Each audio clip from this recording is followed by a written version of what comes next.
नमस्कार, खबरों की खबर में आपका स्वागत है। जो लोग कल तक अर्नब गोस्वामी रिपब्लिक टीवी के एडिटर इन चीफ की गिरफ्तारी और उनके जेल जाने पे खुशियां मना रहे थे, उनके यहां आज मातम फैला हुआ है। वो ड्रग्स के केस में बॉलीवुड गैंग के जो लोग जेल के अंदर भेजे जा रहे हैं, जुडिशियल कस्टडी में भेजे जा रहे हैं, उनके बारे में ये लोग कह रहे हैं कि इनको जेल नहीं भेजा जाना चाहिए, इनके साथ बहुत रियायत करनी चाहिए, इनको रिहैबिलिटेशन सेंटर सुधार गृह में भेजा जाना चाहिए। बताइए, इस तरह का बयान अगर महाराष्ट्र सरकार के एक वरिष्ठ मंत्री देते हैं तो इसका मतलब साफ है कि ड्रग माफिया को किसी और की नहीं, वहां की सरकार की का प्रोटेक्शन मिला हुआ है।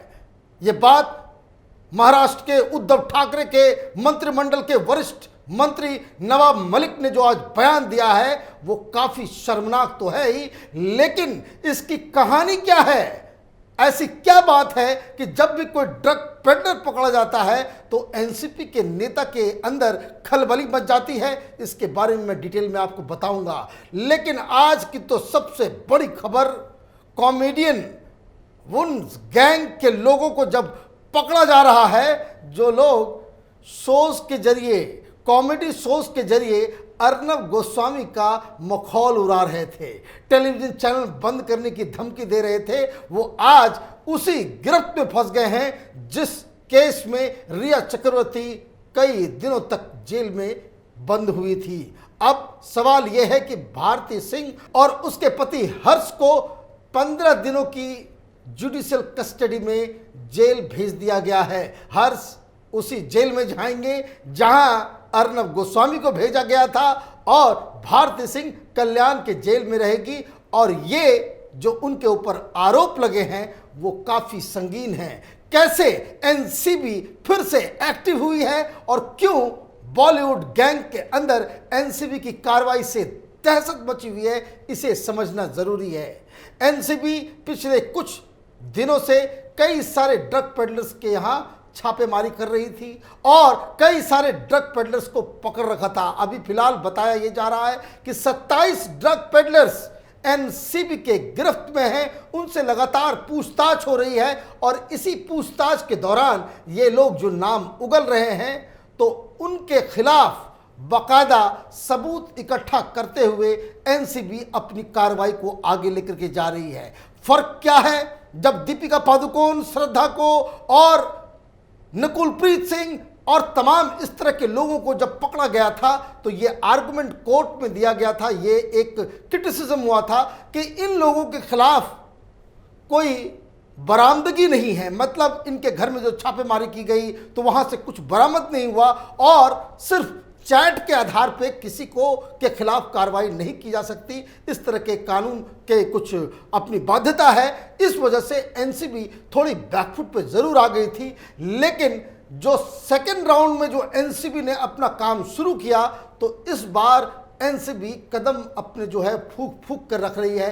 भारती सिंह का नाम और उसके पति का नाम एक ड्रग पेडलर ने दिया, वो भी अभी पुलिस के एनसीबी के गिरफ्त में है। और जब एनसीबी के पास ये पुख्ता जानकारी मिल गई इन ड्रग पेडलर्स के द्वारा कि भारती सिंह और ये जो तमाम एक गैंग काम कर रहा है, टेलीविजन इंडस्ट्री में काम करने वाले जो बॉलीवुड गैंग के साथ बहुत ज़्यादा मिले जुले हुए हैं, इन लोगों के पास न सिर्फ वो कंज्यूम कर रहे हैं बल्कि इसका ट्रांसपोर्टेशन और इसका धंधा, इसका कारोबार भी कर रहे हैं। और इसी इंफॉर्मेशन के तहत भारती सिंह के घर एनसीबी ने छापामारी की और उस दौरान वहां पे 86 ग्राम गांजा वो मिला।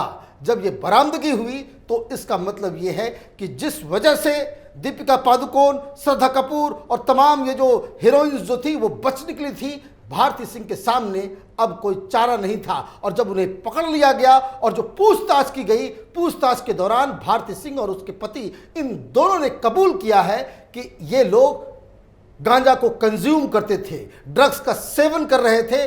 और जो बातचीत जो ड्रग पेडलर से हुई है उससे यह भी पता चला कि ये ड्रग्स के ट्रांसपोर्टेशन दूसरे लोगों को भी पहुंचाया करती है। और ये सारे जब जो इन लोगों ने उसको कबूल किया तब इनकी गिरफ्तारी की गई और 15 दिनों के लिए बाकायदा आज जुडिशियल कस्टडी में इन्हें कोर्ट के द्वारा भेज दिया गया है। कल सुनवाई होगी जमानत की। अब वहां पे कोर्ट में क्या होता है ये अलग बात है, लेकिन ये जो एनसीबी की कार्रवाई है उससे दो बातें बिल्कुल ही साफ है कि ये जो भारती ऑपरेट कर रही है, भारती के पास जो मिला है, भारती से जो पूछताछ हुई है, इससे कई और भी नाम सामने आएंगे।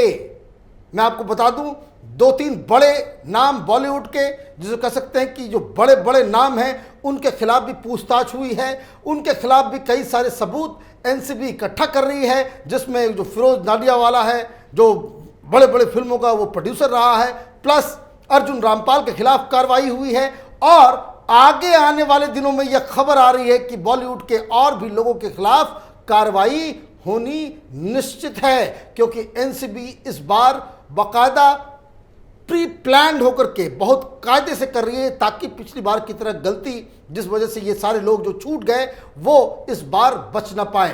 तो ये मसला अभी चल रहा है। कल कोर्ट में बेल एप्लीकेशन की सुनवाई होनी है। इससे फिर यह तय होगा कि भारती सिंह और उनके पति कितने दिनों तक जेल के अंदर रहेंगे या फिर वो जेल से बाहर रिया चक्रवर्ती की तरह बाहर आ जाएंगे। लेकिन जिस तरह के जो केसेस भारती सिंह के ऊपर लगाए गए हैं, ये वही चार्जेस हैं जो चार्जेस रिया चक्रवर्ती के खिलाफ लगा था। रिया चक्रवर्ती के खिलाफ क्या चार्जेस थे? एक, खरीदने का, दूसरा कंज्यूम करने का, और तीसरा उसे ट्रांसपोर्ट करने का। और इस तरह की धाराएं जब लगती है तो इसमें कम से कम 10 साल की सजा होती है, 1 लाख रुपए का जुर्माना होता है। और मैं आपको बता दूं, जो एनडीपीएस का जो कानून है देश के अंदर में, अगर आप सिर्फ कंज्यूम करते हैं, बहुत कम मात्रा में कंज्यूम करते हैं, तो कानून के हिसाब से आपको एक विक्टिम की तरह ट्रीट किया जाता है। मतलब आप डिप्रेशन में आके, परेशानी की वजह से या गलत संगति में आकर आप इसके कुचक्र में फंस गए, तो कानून और जो सिस्टम है हिंदुस्तान का, वो आपके प्रति एक सिंपैथी रखता है और इसलिए आपको सुधरने का मौका दिया जाता है। लेकिन जैसे ही आपके खिलाफ खरीदने का, बेचने का, ट्रांसपोर्ट करने का आरोप अगर लग जाता है, तो इसका मतलब यह है कि जो चार्जेस होते हैं वो सीरियस नेचर के हो जाते हैं। भारती सिंह और उनके पति के ऊपर यही चार्जेस लगे हैं, इसलिए इनके खिलाफ जो मामला जो चल रहा है वो अपने आप में एक संगीन मसला है। ये ड्रग पेडलिंग का चार्जेस है, और जब आप ड्रग पेडलिंग कर रहे हैं, आप सिर्फ उसको कंज्यूम नहीं कर रहे हैं किसी वजह से, किसी पर्सनल रीजन की वजह से या इमोशनल ब्रेकडाउन की वजह से, तब तो बात समझ में आती है। लेकिन जब ये चार्जेस मेरा लग गए हैं, जब पूरी दुनिया को मालूम है कि किस तरह के चार्जेस भारती सिंह और हर्ष के ऊपर लगाया गया है, इसके बावजूद महाराष्ट्र सरकार में वरिष्ठ मंत्री, उद्धव ठाकरे के कैबिनेट के वरिष्ठ मंत्री नवाब मलिक ने जो बयान दिया है वो वाकई शर्मनाक है। इससे दो बातें समझ में आती है। उन्होंने जो बयान दिया है, उन्होंने कहा कि भाई इन्हें क्यों पकड़ के लेके जा रही है, ये कोई बदले की कार्रवाई लग रही है। अरे बदले की कार्रवाई कैसे है? ये कोई आदमी, उसके ऊपर उसके घर से ड्रग्स मिल रहा है, उसके ऊपर ट्रांसपोर्टेशन का चार्जेस है, ये संगीन चार्जेस है। उसके बाद वहां का मंत्री ये कह रहा हो कि इसे तो सुधार गृह में भेज देना चाहिए, रिहेबिलिटेशन सेंटर में भेज देना चाहिए। ये कार्रवाई ठीक नहीं है। कोर्ट उन्हें जेल भेज रही है, मंत्री कह रहा है कि जेल नहीं भेजा जाना चाहिए। ये किस तरह के मंत्री हैं? क्या इन्हें कोर्ट पे भरोसा नहीं है? क्या इन्हें लग रहा है कि भाई ये जो बॉलीवुड गैंग के अंदर ये जो ड्रग माफिया जो ऑपरेट कर रहा है, उनको वो बचाने आ गए हैं? वैसे नवाब मलिक साहब इस तरह के बयान देने में वो बयान बहादुर हैं। एनसीपी, ये जो शरद पवार की पार्टी है, इसका इतिहास बहुत ही काला है इस मामले में, क्योंकि अब तक जो शुरुआत में जो पकड़े गए थे, जो लोग, जिन लोगों के नाम आ रहे थे, और तो और अभी सुशांत की मौत के बाद ही नहीं, सुशांत की मौत के पहले भी, 2 साल पहले भी मुंबई के इलाके में कुछ ड्रग पेडलर्स पकड़े गए थे, जिसका सीधे सीधे एनसीपी के लीडर्स के साथ उनके रिश्ते थे। मतलब वहां जो सरकार चल रही है उसके ही नेता इस धंधे में लिप्त लग रहे हैं। और इसलिए जब मंत्री महोदय खुद ही सामने आकर के उनके बचाव में खड़े हो जाते हैं, तो इसका मतलब बिल्कुल ही साफ है कि जो आरोप महाराष्ट्र की सरकार खास करके एनसीपी के ऊपर जो शुरू से लगाए जा रहे थे कि जो बॉलीवुड के अंदर, मुंबई के अंदर ये जो अंडरवर्ल्ड ऑपरेट करता है, ये जो ड्रग माफिया ऑपरेट करता है, उसे पॉलिटिकल प्रोटेक्शन मिला हुआ है, तो ये प्रोटेक्शन कहीं और से नहीं वर्तमान की महाराष्ट्र सरकार से दी जा रही है।